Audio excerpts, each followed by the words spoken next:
कलयुग अवतार गुरु नानक देव जी संसार के लोगों का उद्धार करते हुए एक नगर से दूसरे नगर, एक गांव से दूसरे गांव, एक देश से दूसरे देश चलते रहे।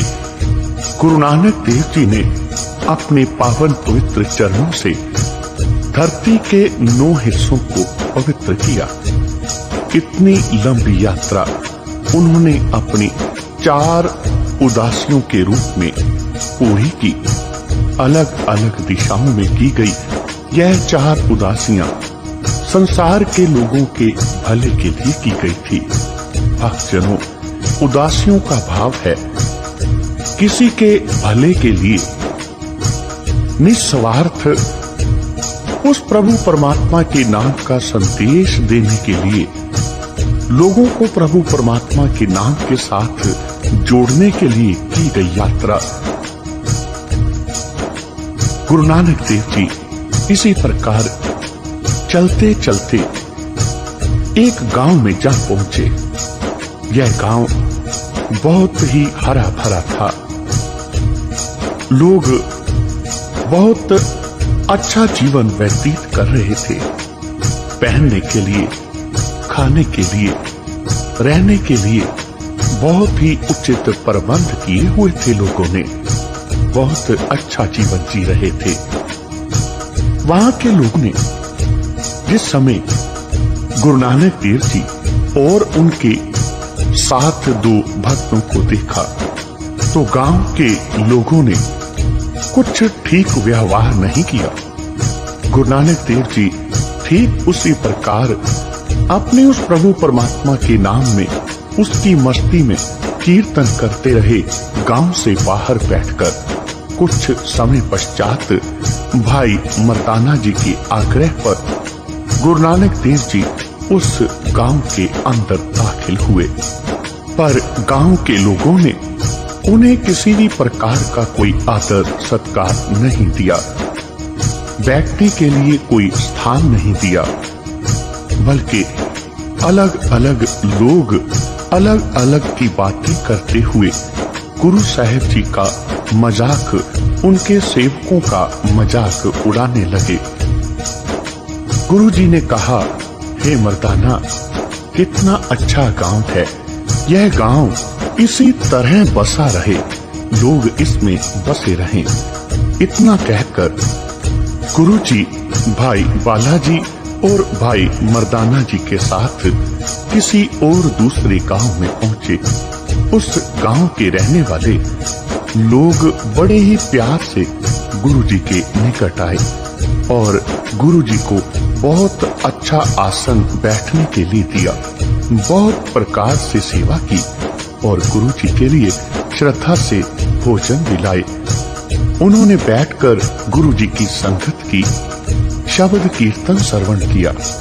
कीर्तन के बाद गांव वालों ने जो भोजन प्रसाद तैयार किया था, गुरु जी के कहने पर भाई मर्दाना जी ने वह लोगों में बांट दिया।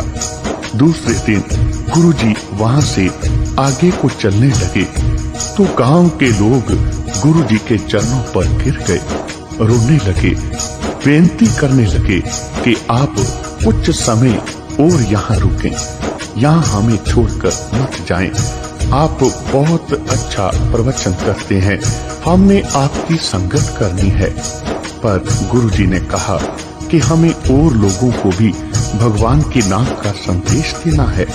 इतना कहकर गुरु जी वहां से आगे चले और चलने से पहले गुरु जी ने मुझसे कहा कि यह नगर यहाँ से उजड़ जाएगा।